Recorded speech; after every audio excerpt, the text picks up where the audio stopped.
Dia Allah yang dahsyat bagi setiap kita, amin. Dia Allah yang luar biasa. Terima kasih Tuhan, haleluya. Terima kasih Tuhan. Tuhan, kami percaya Engkau ada di tengah-tengah kami saat ini.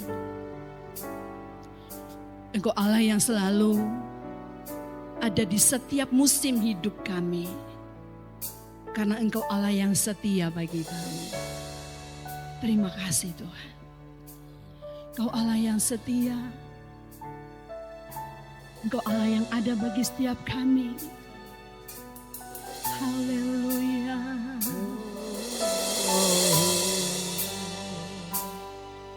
Terima kasih Tuhan. Haleluya.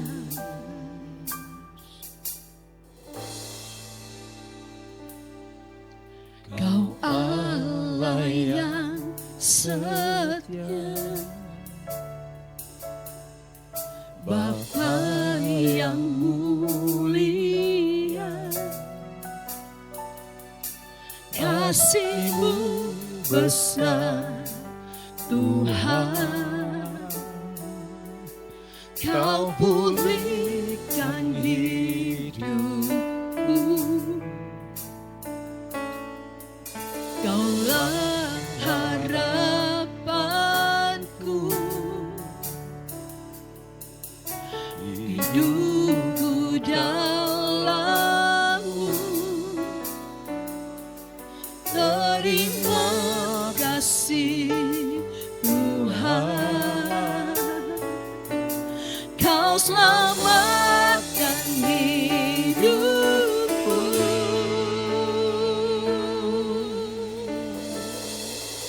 Dengan apakah ku balas segala kebaikan-Mu? Segenap hatiku menyembah-Mu, Yesus. Ku bersyukur padamu selamanya. Umat Tuhan, sama-sama kita bangkit berdiri. Kita mau katakan, Allah Engkau setia bagi setiap kami. Terima kasih Tuhan Yesus. Terima kasih ya Tuhan. Haleluya.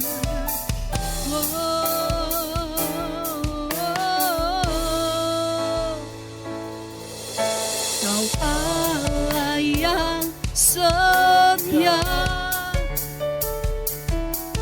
Bapa yang mulia,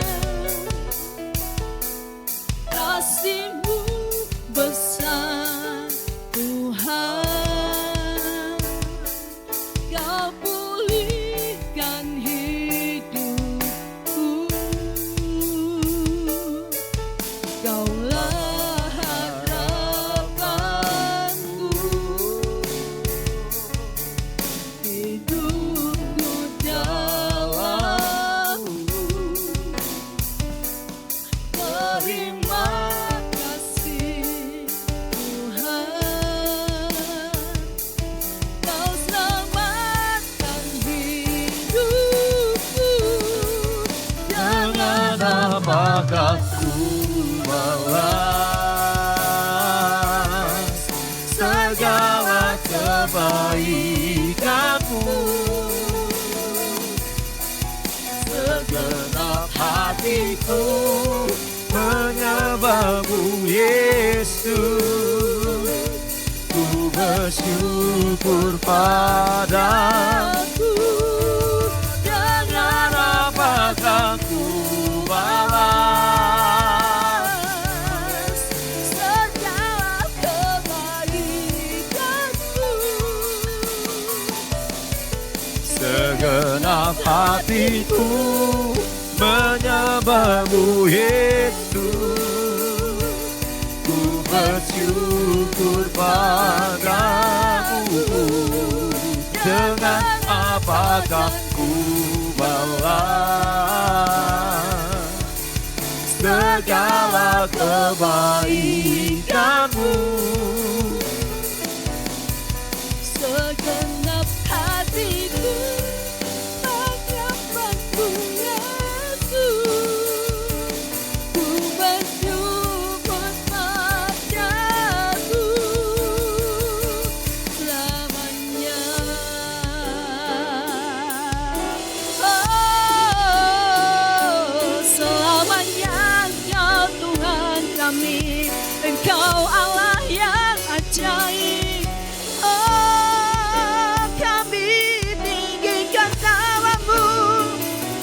Datang kepadamu dengan hati yang penuh dengan penyerahan kepada Kau, Allah yang setia, Allah yang dahsyat, Allah yang ajaib bagi setiap kami. Tuhan, haleluya, haleluya, Engkau setia, haleluya. Terima kasih, terima kasih, terima kasih Tuhan, terima kasih Roh Kudus, haleluya, haleluya, haleluya,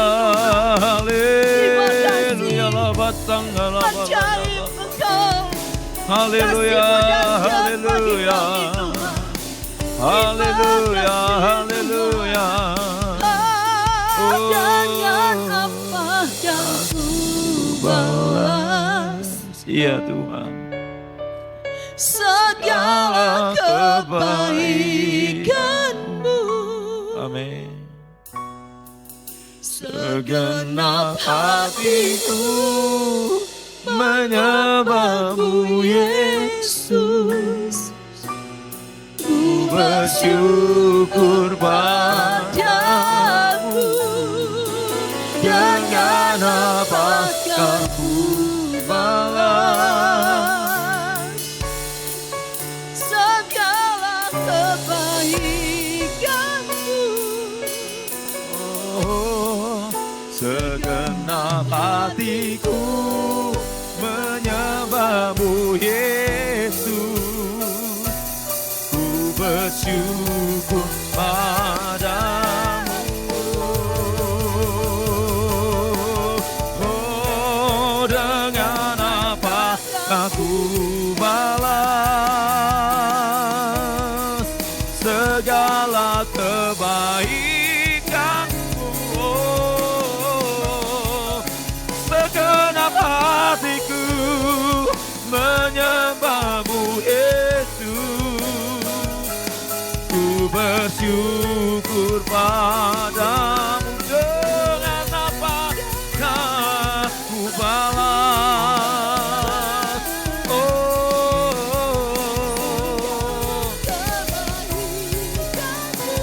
ya Tuhan, segenap hatiku menyembahmu Yesus, segenap, oh, menyembahmu Yesus, segenap hatiku menyembahmu Yesus,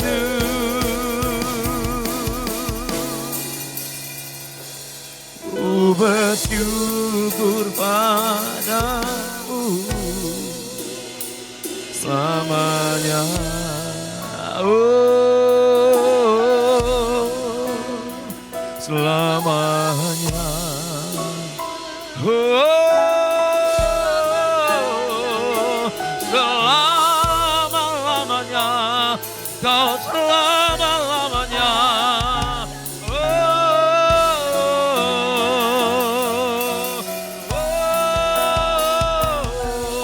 Selamanya Tuhan, Kau selamanya Tuhan, Kau selamanya Tuhan.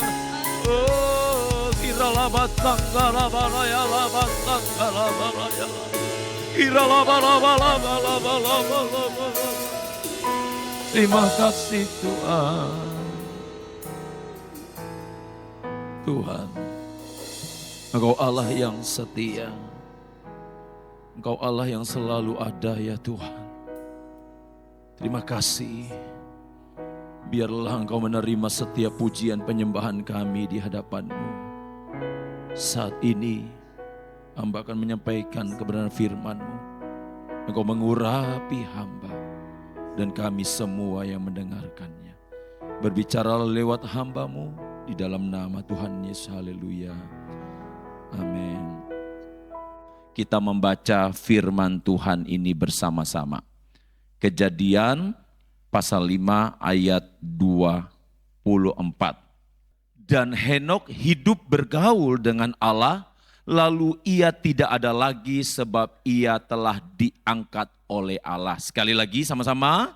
Dan Henok hidup bergaul dengan Allah, lalu ia tidak ada lagi sebab ia telah diangkat oleh Allah. Puji Tuhan. Hari ini saya beri tema firman Tuhan, berjalan bersama Yesus. Berjalan bersama Yesus. Saudara, berjalan bersama Yesus, kalau kita memperhatikan bersama-sama, ya, berjalan bersama Yesus berarti secara umum berjalan ini itu ada dua orang yang bersepakat, ya, ada dua orang yang bersepakat, ya. Sekali lagi, kalau berjalan bersama-sama berarti ada dua orang yang bersepakat yang mengambil keputusan untuk pergi bersama-sama, untuk melakukan satu hal bersama-sama, ya, berjalan bersama-sama. Nah, saudara, berjalan bersama-sama dalam artian berjalan bersama Yesus ini berarti yang pertama kita siap memberi diri kita dipimpin oleh Roh Kudus. Dan yang kedua berarti kita ikut ambil bagian dalam aturan yang Yesus berikan. Sekali lagi, kalau dikatakan kita berjalan bersama Yesus berarti yang pertama kita siap memberi diri kita dipimpin oleh Roh Kudus. Dan juga berjalan bersama Yesus berarti apa? Kita ikut ambil bagian.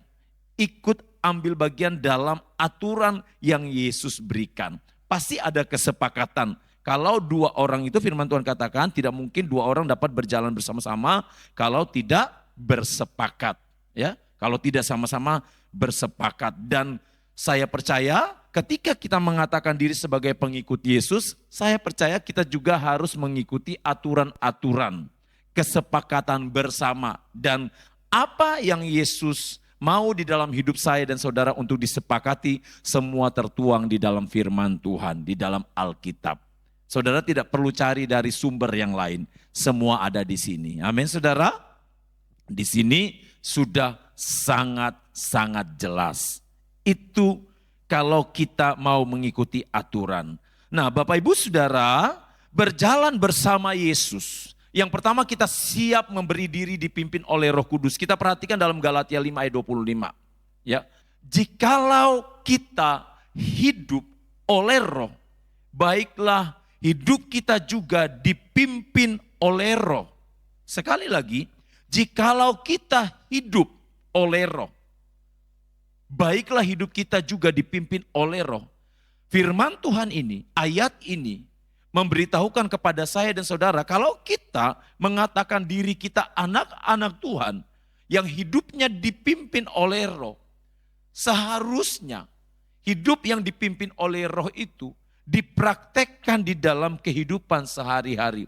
Seharusnya sejalan dengan apa yang dikatakan oleh Roh Kudus. Makanya firman Tuhan katakan dalam Galatia 5 ayat 25 ini, jikalau saya dan saudara hidup oleh Roh, kalau memang kita berkata bahwa kita ini hidup oleh Roh, baiklah seharusnya, seyogyanya saya dan saudara hidup ini, hidup kita juga dipimpin, dituntun oleh Roh Kudus. Dengan kata lain kita memberi diri kita untuk berjalan bersama-sama dalam arahan Roh Kudus. Yang kedua, berjalan bersama Yesus. Tadi saya sudah katakan bahwa ikut ambil bagian dalam aturan yang Yesus berikan. Kita perhatikan dalam Yohanes 14 ayat 15. Dalam Yohanes 14 ayat 15 dikatakan begini.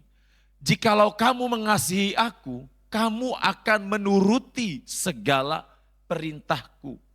jikalau saya dan saudara mengasihi Tuhan, kita akan menuruti segala perintah Tuhan.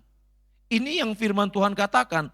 Jadi sekali lagi ikut ambil bagian dalam aturan yang Yesus berikan berarti seharusnya kita menuruti semua yang Yesus perintahkan di dalam hidup kita. Dan standarnya untuk bisa menuruti, untuk bisa mengikuti aturan-aturan yang Yesus berikan, standarnya adalah kasih. Yesus sudah mengajarkan itu, kasih. Jadi tidak mungkin kita bisa berkata bahwa aku bisa melaksanakan yang firman Tuhan katakan kalau tidak ada kasih. Kalau kita berbicara kasih ini kasih yang kompleks saudara. Bukan semata-mata, oh ketika aku disakiti aku memaafkan itu kasih. Oh ketika aku disayangi aku juga balas menyayangi. Oh ketika aku dilukai aku juga mengasihi dia, gak membalas kejahatan dengan kejahatan. Bukan semata-mata seperti hal itu saja. Tetapi di dalam kita mengiring Tuhan, kasih sejati adalah kasih yang tunduk akan firman Tuhan. Amin saudara. Amin. Itu kasih saudara. Kasih sejati itu kasih yang tunduk akan firman Tuhan. Kasih sejati adalah kasih yang melaksanakan firman Tuhan. Kasih sejati adalah kasih yang berjalan bersama dengan Tuhan. Sebagaimana Henok dalam kitab Kejadian 5 ayat 24 dikatakan bahwa Henok ini hidup bergaul dengan Allah. Dalam keadaan zaman saat itu hidup bergaul dengan Allah bukan berarti saudara hidup bergaul Henok hanya biasa-biasa saja tidak melakukan segala hal. Tidak, bukan berarti seperti itu. Hidup bergaul dengan Allah bukan berarti jalannya lurus, bukan berarti tanpa hambatan. Saya percaya pada saat itu Henok mengalami begitu banyak tantangan. Saya percaya saat itu Henok mengalami begitu banyak hambatan. Saya percaya saat itu Henok mungkin ada jalan terjal ketika dia memutuskan untuk hidup bergaul dengan Allah. Tetapi Bapak Ibu Saudara yang kasih di dalam Tuhan Yesus Kristus, karena Henok sudah berkomitmen dengan Allah, Henok mengambil keputusan, Allah yang memilih aku, Allah yang membuat aku ada sebagaimana aku ada sampai hari ini, aku akan terus melayani dia. Di dalam Matius 16 ayat 24, Matius 16 ayat 24 dikatakan, lalu Yesus berkata kepada murid-muridnya, setiap orang yang mau mengikut aku, ia harus menyangkal dirinya, memikul salibnya dan mengikut aku. Setiap orang yang mau mengikut aku, ia harus menyangkal dirinya, memikul salibnya dan mengikut aku. Menyangkal dirinya, memikul salib. Saya dan saudara punya salib yang berbeda satu dengan yang lainnya. Kita semua punya salibnya masing-masing tentu. Saya percaya antara kepala keluarga, ibu rumah tangga, anak-anak, antara pemimpin perusahaan dengan karyawan. Masing-masing punya tantangannya sendiri. Tidak mungkin sama. Anak SD dengan anak SMP tidak sama tantangannya. Anak SMP dengan anak SMA tidak mungkin sama tantangannya. Anak SMA dengan anak kuliah juga pun tidak sama tantangannya. Masing-masing dengan porsi sesuai dengan kekuatannya. Karena firman Tuhan katakan, Tuhan tidak mencobai umatnya melebihi kekuatannya. Dan Tuhan tidak pernah mencobai umatnya. Tuhan mengizinkan semuanya itu. Jadi sekali lagi mengiring Yesus, mengikut Yesus, untuk berjalan bersama Yesus, bukan berarti tanpa hambatan. Bukan berarti tidak bebas hambatan. Jalan tol aja kadang-kadang ada hambatannya. Walaupun orang udah bayar. Entahkah di jalan tol itu terjadi kecelakaan?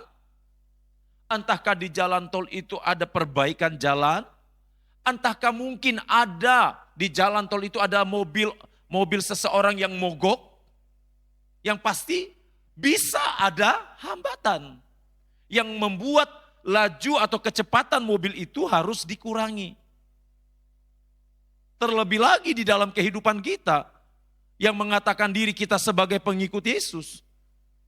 Setiap orang, setiap umat Tuhan pasti ada salibnya masing-masing. Makanya yang lalu firman Tuhan dalam khotbah saya katakan bahwa kita harus selalu bersyukur kepada Tuhan. Amin. Iya kan? Jangan terlalu mengeluh, iya kan? Kenapa saudara? Karena ternyata ada yang lebih sulit hidupnya. Kalau sudah bersentuhan dengan iman, itu lain cerita saudara. Mungkin saudara kalau bersentuhan dengan saudara pusing dengan pekerjaan, pusing dengan tugas-tugas sekolah. Mungkin saudara masih bisa mutar otak, nyari solusinya ini bagaimana. Tapi kalau sudah bersentuhan dengan iman, yang harus mengambil keputusan saat itu, ya atau tidak. Gak ada istilah mutar otak lagi saudara. Yang ada adalah ambil keputusan, iya kan? Tetap memilih Yesus atau menyangkal Yesus. Gak ada pilihan. Sadrak, Mesak, Abednego gak ada pilihan saudara. Pilihan mereka hanya ada dua. Menyangkal Allah yang sudah memilih mereka, atau membiarkan diri mereka masuk ke dalam dapur api. Dan ternyata mereka memilih pilihan yang sulit. Jadi anak Tuhan kalau sudah diperhadapkan dengan iman saudara, bukan pilihan main-main. Jadi firman Tuhan katakan berbahagialah kalau saya dan saudara dipilih untuk ikut ambil bagian dalam penderitaan Kristus. Jadi saudara-saudara kita yang di Nigeria yang mengalami hal itu, firman Tuhan katakan mereka dianggap berbahagia. Inilah konsekuensi dari keputusan kita mengikuti Yesus untuk berjalan bersama Yesus. Dan kita ketahui bersama bahwa ketika Henok memilih hal itu, firman Tuhan katakan saat dia menjaga seluruh kehidupannya, firman Tuhan katakan bahwa dia diangkat oleh Allah. Diangkat oleh Allah, dengan kata lain tidak mengalami kematian. Diubahkan satu saat ketika Yesus datang sebelum terjadi pemerintahan antikris, anak-anak Tuhan yang hidupnya sesuai dengan standar Roh Kudus akan diangkat dan diubahkan oleh Tuhan. Bapak Ibu Saudara, mari kita siapkan diri kita. Di akhir zaman ini, kita tidak tahu kapan Tuhan datang. Mungkin saudara sudah mendengar dari dulu aku dengar, Tuhan mau datang, Tuhan mau datang, Tuhan gak datang-datang. Tetapi mari kita belajar peka dengan keadaan zaman saat ini. Mari kita coba melihat secara roh, secara rohani, berdasarkan apa kata firman Tuhan. Kita harus mengambil keputusan untuk berjalan bersama Yesus. Mengapa saudara? Kita lihat yang pertama, keputusan ini harus diambil. Kenapa? Yang pertama karena kita tidak memiliki kemampuan yang lebih. Kita tidak memiliki kemampuan yang lebih besar daripada yang dilakukan oleh iblis.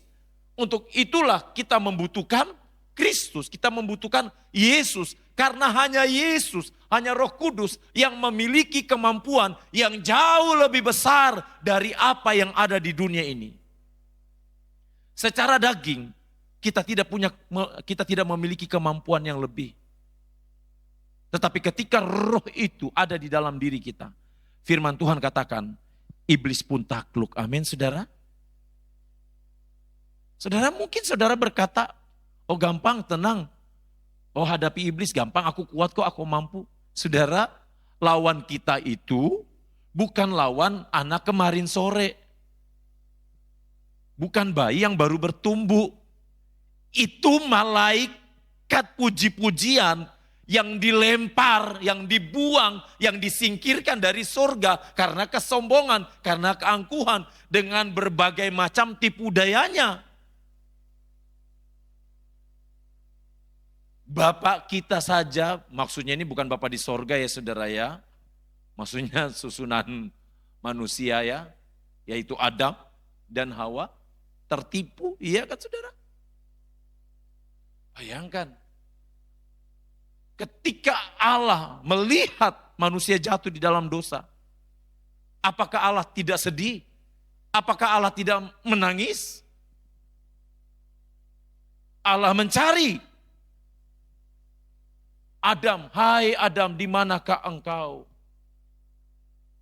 Adakah bapak yang tidak mencari anaknya? Kalau anaknya melakukan kesalahan,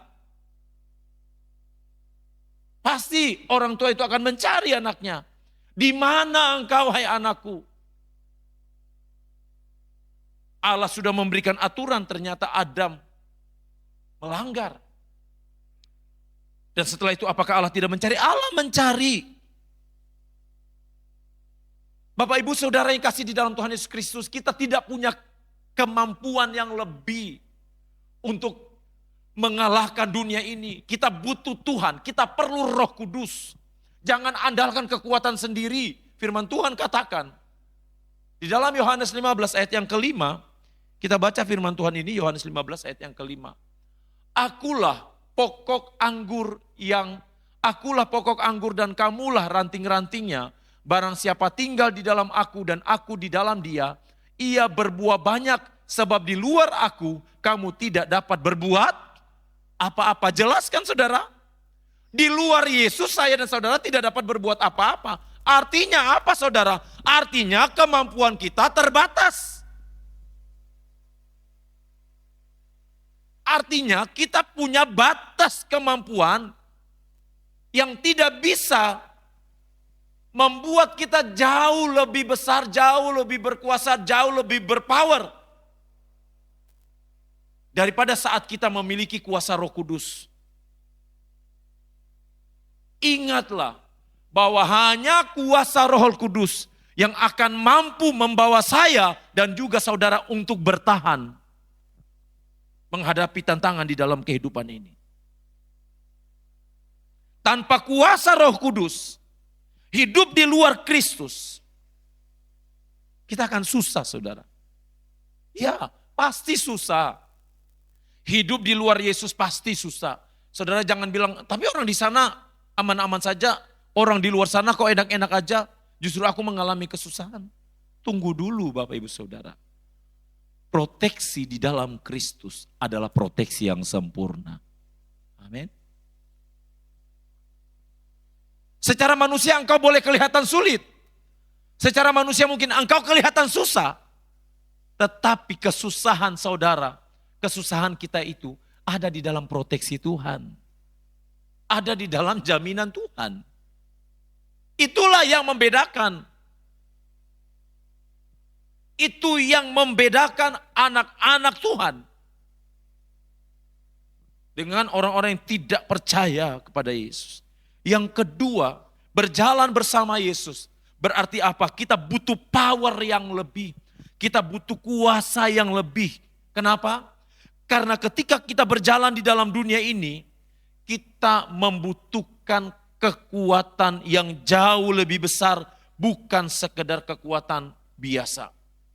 Kalau tadi kita tidak punya kemampuan, ya, kita butuh sosok yang dapat memampukan kita, yang dapat memegang tangan kita untuk berjalan bersama-sama.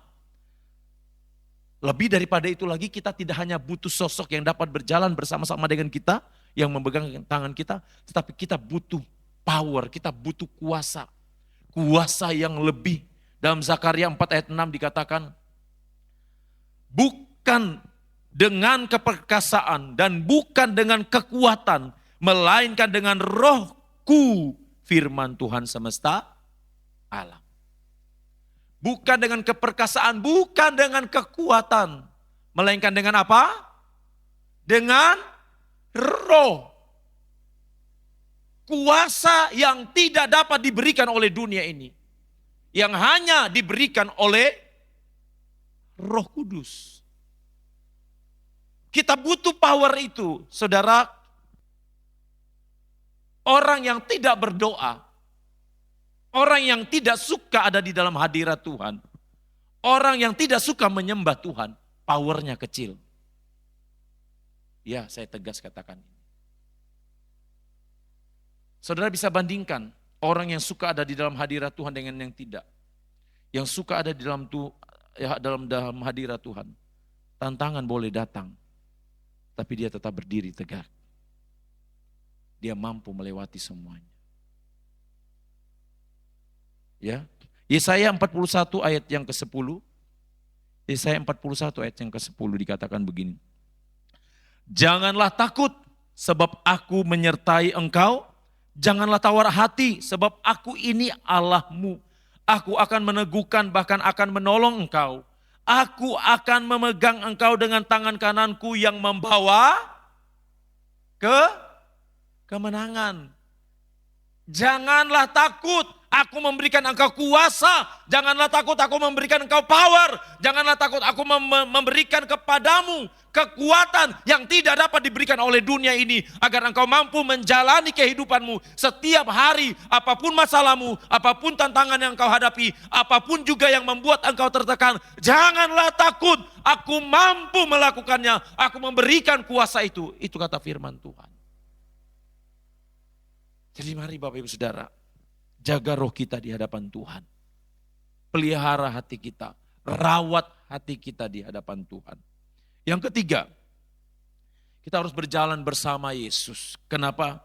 Tuhan tahu jalan yang harus kita lewati. Kenapa Tuhan tahu saudara? Karena Tuhan sudah melewati jalan itu. Jadi Tuhan tahu kita harus berjalan bersama Yesus karena Tuhan tahu jalan yang harus kita lewati. Tuhan terlebih dahulu sudah melewati jalan itu. Ulangan 31 ayat yang ke-8, kita bisa baca firman Tuhan ini. Sebab Tuhan, Dia sendiri akan berjalan di depanmu. Dia sendiri akan menyertai engkau. Dia tidak akan membiarkan engkau dan tidak akan meninggalkan engkau. Janganlah takut dan janganlah patah hati, sebab Tuhan Dia sendiri yang akan berjalan di depanmu. Karena Tuhan tahu jalannya kan. Kalau saudara bisa bayangkan, penuntun jalan ada di belakang yang dituntun. Terbalik posisinya. Kacau saudara. Kacau. Yang seharusnya ada di depan adalah penuntun jalan. Dan firman Tuhan katakan dalam Ulangan 31 ayat 8. Sebab Tuhan sendiri, Dia sendiri akan berjalan di depanmu. Dia yang memimpin jalan itu. Dia yang menuntun saya dan saudara untuk berjalan. Sehingga firman Tuhan katakan kepada kita semua bahwa jangan takut, jangan patah hati, jangan tawar hati. Aku tidak akan meninggalkan engkau. Mungkin engkau sakit, mungkin engkau kecewa, mungkin engkau terluka. Jangan takut, mungkin engkau susah, jangan takut. Itu kata firman Tuhan. Siapa yang gak pernah takut saudara? Siapa yang gak pernah takut? Semua orang pasti pernah takut. Takut tentang masa depan. Takut tentang kehidupan selanjutnya. Bapak Ibu Saudara, sekarang ini sedang digodok, ya. Sistemnya lagi digodok mata uang tunggal. Artinya salah satu yang akan diterapkan adalah tidak ada lagi uang yang beredar secara fisik. Sedang digodok itu. Jadi semua akan dilakukan secara digital. Itu sedang digodok. Ya. Jalur sistemnya semua. Dan satu lagi Bapak Ibu Saudara. Dikatakan bahwa semua itu akan ada masa kadaluarsanya. Mungkin saudara gak percaya. Tetapi ternyata di Cina, di sebuah kota di Cina sudah diberlakukan saudara. Jadi ada masa kadaluarsa dari uangnya. Saudara mau punya uang 5 miliar pun ada masa kadaluarsanya. Misalnya saudara punya uang 5 miliar tapi ternyata 5 miliar itu hanya berlaku 3 tahun. Buat apa kan? Ya itulah yang akan diatur. Supaya apa? Supaya orang-orang, supaya manusia semua bergantung sama sistem itu. Dan memberi diri dipimpin oleh sistem itu. Nah kalau sudah kayak gini, gimana saudara? Saya lebih memilih Tuhan tolong saya jangan hidup di zaman itu. Ini bukan main-main. Jadi Bapak Ibu Saudara, saya mengarahkan kita ayo serius dengan Tuhan. Kita harus berjalan dengan Tuhan. Tuhan tahu jalan itu. Coba saudara lihat, semua sudah sistem digital kan? Semua melakukannya dengan cepat. Pembelian sekarang pun begitu. Maaf kata nih ya saudara ya. Kan banyak orang-orang sekarang udah gak berbelanja di toko, iya kan? Menggunakan sistem online untuk barang-barang yang tidak ada di tempat itu. Kalau dia di kota itu nggak ada, dia coba searching di Shopee dan platform belanja lainnya, dia cari yang dia butuhkan yang ada. Dapatlah dia, dikirimlah. Duduk ongkang-ongkang kaki di rumah, sudah nyampe. Inilah sistem yang sudah dibangun. Nah, bagaimana dengan kita? Ayo saudara, sebagai hamba Tuhan, ini tanggung jawab saya untuk menyampaikan kepada saudara. Kalau saya hanya meninabobokan saudara dengan berkat, saudara nggak siap dengan Tuhan nanti. Karena yang ada di pikiran kita, aku diberkati. Lupa kalau kita juga akan menghadapi situasi-situasi yang bisa saja membuat kita tercengang dan kaget, tidak siap. Makanya kita harus siap di dalam Tuhan. Tetapi percayalah, pemeliharaan Tuhan selalu ada buat kita. Amin saudara. Asal apa? Kita berjalan bersama dengan Tuhan. Mazmur 37 ayat 23 sampai 24. Tuhan menetapkan. Nah ini saudara ya. Mazmur 37 ayat 23 sampai ayat 24. Tuhan menetapkan langkah-langkah orang yang hidupnya berkenan kepadanya. Apabila ia jatuh, tidaklah sampai tergeletak. Sebab Tuhan menopang tangannya. Ini loh saudara. Ketika saya dan saudara ditetapkan langkah-langkah kita di dalam Tuhan, firman Tuhan katakan, Dia menopang kita. Sehingga ketika kita jatuh tidak sampai tergeletak. Ketika kita runtuh secara manusia, tidak sampai tergeletak, tidak sampai habis. Orang yang sampai habis, orang yang sampai bunuh diri, berarti dia tidak membawa rohnya untuk kenal dekat dengan pribadi Yesus. Karena apa? Firman Tuhan katakan, apabila ia jatuh tidaklah sampai tergeletak. Sebab apa? Tuhan sudah menetapkan. Saudara, kan firman Tuhan katakan Tuhan menetapkan langkah-langkah orang. Artinya kan langkah-langkah kita ini sudah ada di jalurnya seharusnya, iya kan? Yang membuat kita salah biasanya karena kita keluar dari jalur itu kan. Kenapa Tuhan bilang Tuhan menetapkan? Tuhan sudah tetapkan ini Hermawan, langkah-langkahmu, tek di sini. Ini jalanmu, tek. Tapi seringkali yang membuat langkah-langkah itu terasa asing menuju ke jalan yang dituju karena berusaha untuk keluar. Coba saudara perhatikan dalam sebuah pertandingan. Yang keluar dari jalur itu pasti sulit untuk memperoleh kemenangan. Yang salah jalur untuk mendapatkan jalan utama itu sulit. Jadi mari saudara ya, sekali lagi jaga diri kita. Percayalah saudara bahwa bersama dengan Tuhan ada jaminan Tuhan. Ada jaminan Tuhan, jaminan apa? Ada jaminan kekuatan untuk kuat menghadapi tantangan. Ada jaminan yang membuat saya dan saudara untuk tidak goyah. Ada pengcoveran Tuhan di dalam kehidupan kita. Inilah jaminan Tuhan. Filipi 4 ayat 13. Kita baca firman Tuhan ini bersama-sama. Filipi 4 ayat 13. 2, 3. Segala perkara dapat kutanggung di dalam Dia yang memberi kekuatan kepadaku. Inilah kekuatan dari Tuhan. Inilah pengcoveran Tuhan yang membuat saya dan saudara tidak akan goyah. Karena apa? Segala perkara. Dalam segala hal. Dalam seluruhnya. Kita dapat menanggungnya di dalam Tuhan. Jadi mari saudara, ya, yang harus kita lakukan untuk dapat berjalan bersama-sama apa? Bacalah firman Tuhan setiap hari. Baca firman Tuhan. Jangan jadikan firman Tuhan itu bukan sesuatu yang penting. Baca firman Tuhan. Mazmur 119 ayat 105, firman itu pelita bagi kakiku dan terang bagi jalanku. Pelita loh, yang menerangi.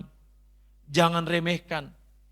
Itu ibarat mati lampu, gak ada lampu, itu yang dipakai saudara. Pelita yang menerangi, baca saudara. Ambil waktu, jangan bilang gak ada waktu untuk baca Alkitab. Baca Alkitab gak ada waktu, yang lain-lain ada waktu. Iya kan saudara? Jangan bilang. Jangan bilang saudara gak bisa baca Alkitab. Saudara yang bekerja, ngisi waktu kekosongan, baca Alkitab saudara. Bisa, gak mungkin gak bisa. Sempatkan untuk baca firman Tuhan, itulah yang akan memberi saudara kekuatan.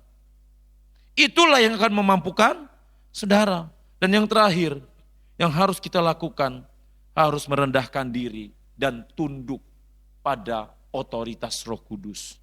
Rendahkan diri, tunduk pada otoritas Roh Kudus. Galatia 5 ayat 16, ayat terakhir kita baca bersama-sama. 2, 3, maksudku ialah hiduplah oleh Roh, maka kamu tidak akan menuruti keinginan daging. Orang yang berjalan bersama Yesus, hidup menurut Roh. Hidup tidak dipimpin oleh daging. Tuhan memberkati. Mari bersyukur kepada Tuhan, mari angkat suaramu. Mari bersyukur kepada Tuhan. Haleluya. Haleluya.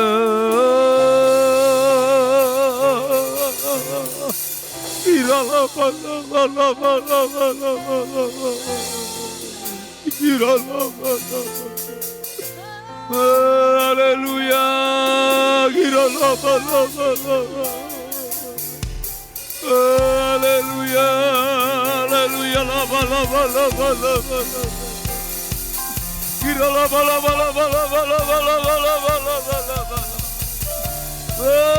Haleluya. Haleluya.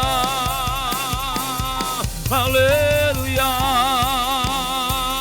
haleluya, oh haleluya, haleluya, oh hanya Kau yang menjadi tempat jawaban, hanya Kau tempatku berharap, berjalan bersamamu ku takkan goyah, sebab tangan kasih-Mu tersedia bagiku. Selamanya Kau ku cinta. Mari sekali lagi katakan bersama-sama, hanya Kau yang menjadi tempat jawaban, hanya Kau tempatku berharap, berjalan bersamamu ku takkan goyah, sebab tangan kasih-Mu tersedia bagiku. Selamanya Kau ku cinta, oh selamanya Kau ku cinta, selamanya Kau ku cinta, oh Yesus. Terima kasih untuk kebaikan-Mu Tuhan. Kami mengambil keputusan untuk sepakat dengan Engkau. Kami mau berjalan bersama dengan Tuhan. Apapun yang kami alami, Engkau yang akan memimpin dan menuntun kami. Engkau yang akan memegang tangan kami. Engkau tidak akan melepaskannya Tuhan. Terima kasih Tuhan. Saat ini kami berdoa buat bangsa dan negara kami. Engkau memberkati bangsa ini. Kami berdoa buat kota kami. Engkau memberkati kota ini. Engkau selamatkan ya Tuhan. Terima kasih Tuhan, kami berdoa Tuhan buat setiap gereja-gereja dimanapun berada Tuhan, Engkau memberkati setiap umat-umat pun juga Engkau memberkati. Bahkan saudara-saudara kami yang saat ini sedang mempertaruhkan iman mereka, Tuhan Engkau sendiri yang berperang gantikan mereka Tuhan. Biarlah iman mereka tetap kuat di dalam Engkau. Demikian juga dengan kami Tuhan. Saat ini mungkin ada umat-umat-Mu yang sakit. Engkau jamah, Engkau sembuhkan di dalam nama Tuhan Yesus Kristus. Yang lemah Engkau kuatkan, yang susah Engkau hiburkan. Semangat yang patah Engkau bangkitkan kembali. Tuhan balas berkati jemaat-jemaat Tuhan, umat-umat Tuhan yang sudah hadir hari ini, yang sudah memberikan hati, yang menyembah persembahan terbaik di hadapan Tuhan, yang melayani Engkau ya Tuhan. Apapun juga tantangan masalah yang dihadapi, Tuhan selesaikan dengan cara Tuhan. Tuhan memberkati semua yang dikerjakan Tuhan buat berhasil dengan cara Tuhan di dalam nama Tuhan Yesus Kristus. Terima kasih Tuhan, sebentar umat-Mu akan pulang, sertai di perjalanan tibakan dengan selamat. Mari saudaraku, angkat tanganmu dan terimalah berkat Tuhan.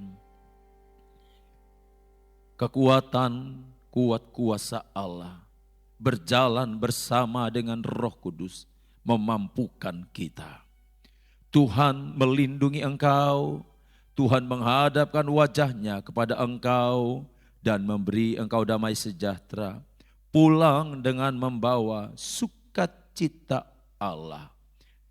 Di dalam nama Bapa, Putra dan Roh Kudus, yaitu di dalam nama Tuhan Yesus Kristus. Sama-sama kita yang percaya katakan, amin. Tuhan memberkati kita semua.